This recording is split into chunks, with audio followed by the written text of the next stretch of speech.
խոսնակը, մեր հոգեբանը, ով նաև աջակցում է մեր ուղեկիցներին, մեր թիմը, Անուշ Ալեքսանյանն է, հոգեբան, տարիքային եւ կրթության հոգեբան, հոգեթերապևտ, երկուսով հոգեբանական կենտրոնի տնօրեն, խնդրեմ Անուշ Ալեքսանյանը կխոսի այսօր ապագա հմտությունների մասին։ Շնորհակալ եմ։ Ողջունում եմ բոլորիդ, շատ ծանոթ եւ հարազատ դեմքեր եմ տեսնում լսարանում եւ շատ գեղեցիկ ու խելացի հայացքներ։ Շնորհավորում եմ բոլոր մասնակիցներին, որ այս հետաքրքիր ճամփորդությունն են սկսում եւ արդեն առիթ եմ ունեցել ծանոթանալու կազմակերպիչների հետ եւ ափսոսում եմ, որ ես շուտ չեմ տեսել հայտարարությունը եւ չեմ գրանցվել ուսանողների շարքում, բայց ուրախ եմ, որ այս առիթը ինձ ընձեռվեց մի փոքր կիսվելու իմ գիտելիքներով ձեզ հետ եւ հուսամ ինչ որ փոքրիկ օգնություն կլինի ձեզ այս process-ում։ Իհարկե վերնագիրը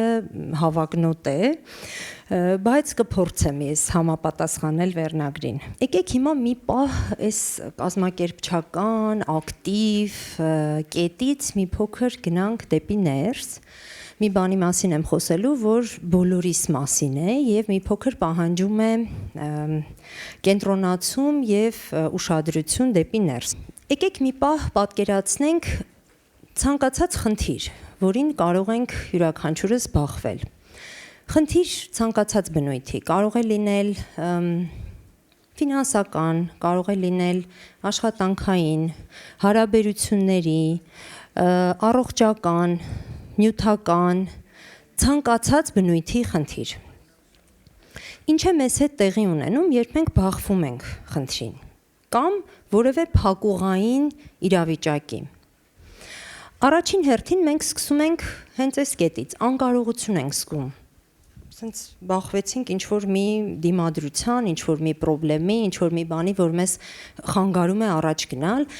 որպես օրինակ կհիշեցնեմ ձեզ ամերիկյան ֆիլմերում հաճախ եք տեսնում, չէ՞, այդ կադրը, որ մեքենան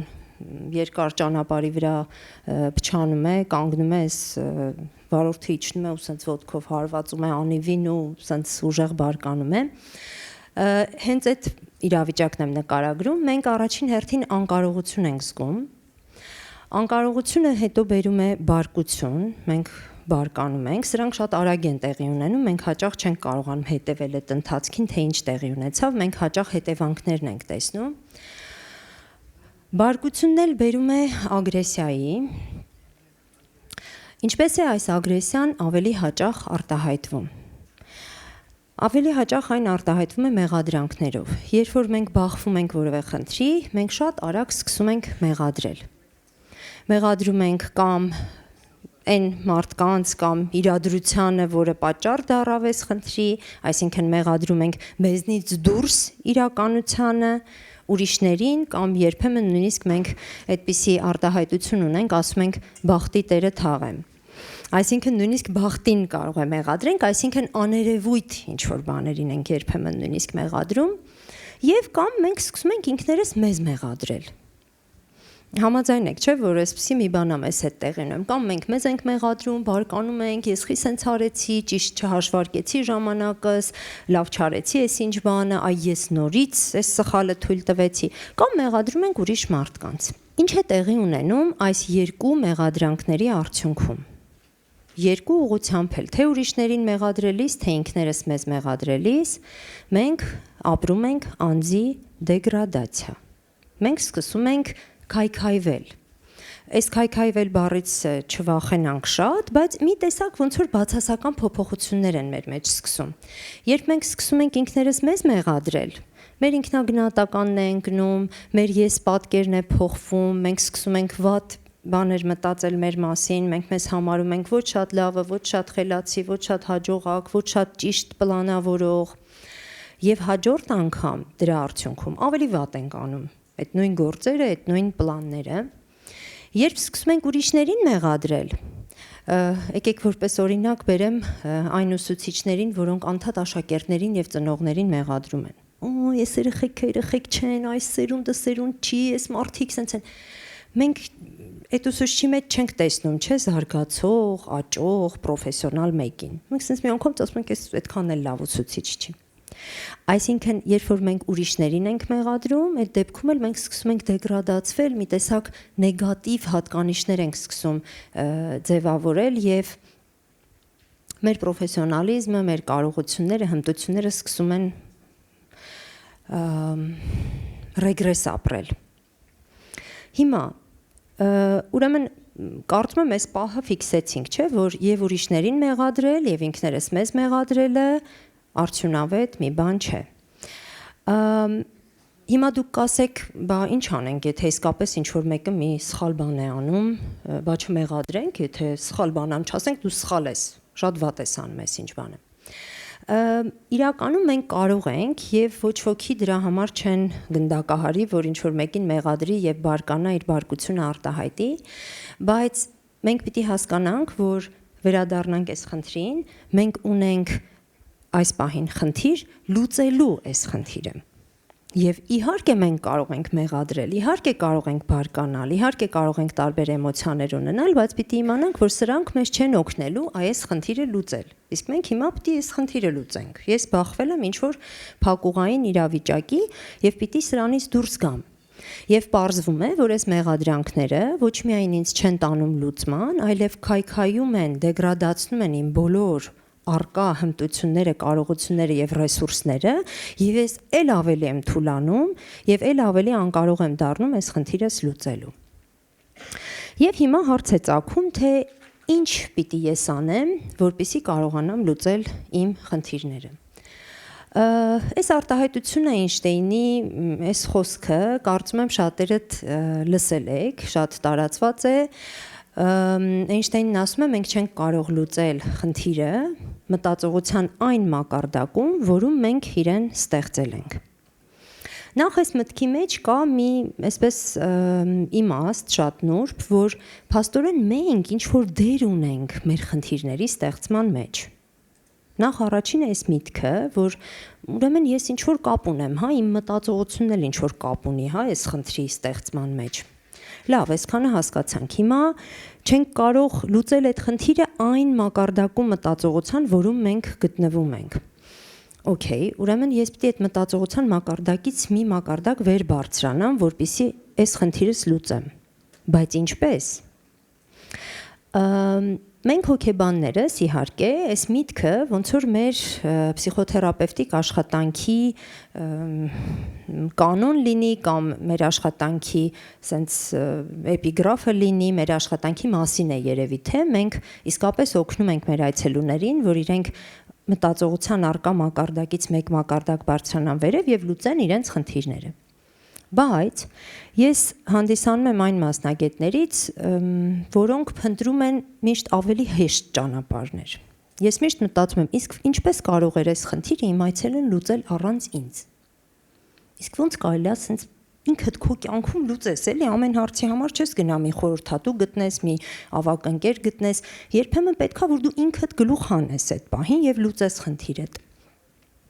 Եվ երբ որ սկսեցի մտածել սրա մասին, սկսեցի փնտրել այն ներքին ռեսուրսը, որը ինձ հենց այս պահին կօգնի, որ ես իմ խնդիրը լուծեմ առանց որևէ մեկի օգնության։ Եվ եկա մի մտքի, որով ձեզ հետ հիմա կիսվելու եմ, եւ ես տարիներ շարունակ սա սովորեցնում եմ իմ այցելուներին, ինքս իմ կյանքում եմ փորձում, եւ երբեմն այցելուներս ինձ ասում են՝ «Անուշ, այդ մեխանիզմի արդեն զոհեր կան»։ Ես դա կիրառում եմ եւ արդեն տարբեր տեղերում հաջողում եմ։ Ինքը շատ պարզ մի բան է եւ կարող եք դուք լսեք ու մի տեսակ չհավատաք, ասեք, «Էս ինչ է ասում, հա իբր ինչ, ես հենց այդպես էլ անում եմ»։ Բայց ես խորհուրդ կտամ, որ դուք մտածեք սրա մասին եւ այս ուղղությամբ աշխատեք։ Ուրեմն ինչն է մեզ օգնում, որ մենք բարձրանանք մեկ մակարդակ մեր մտածողության արկա մակարդակից եւ լուծենք մեր այսօրվա խնդիրը։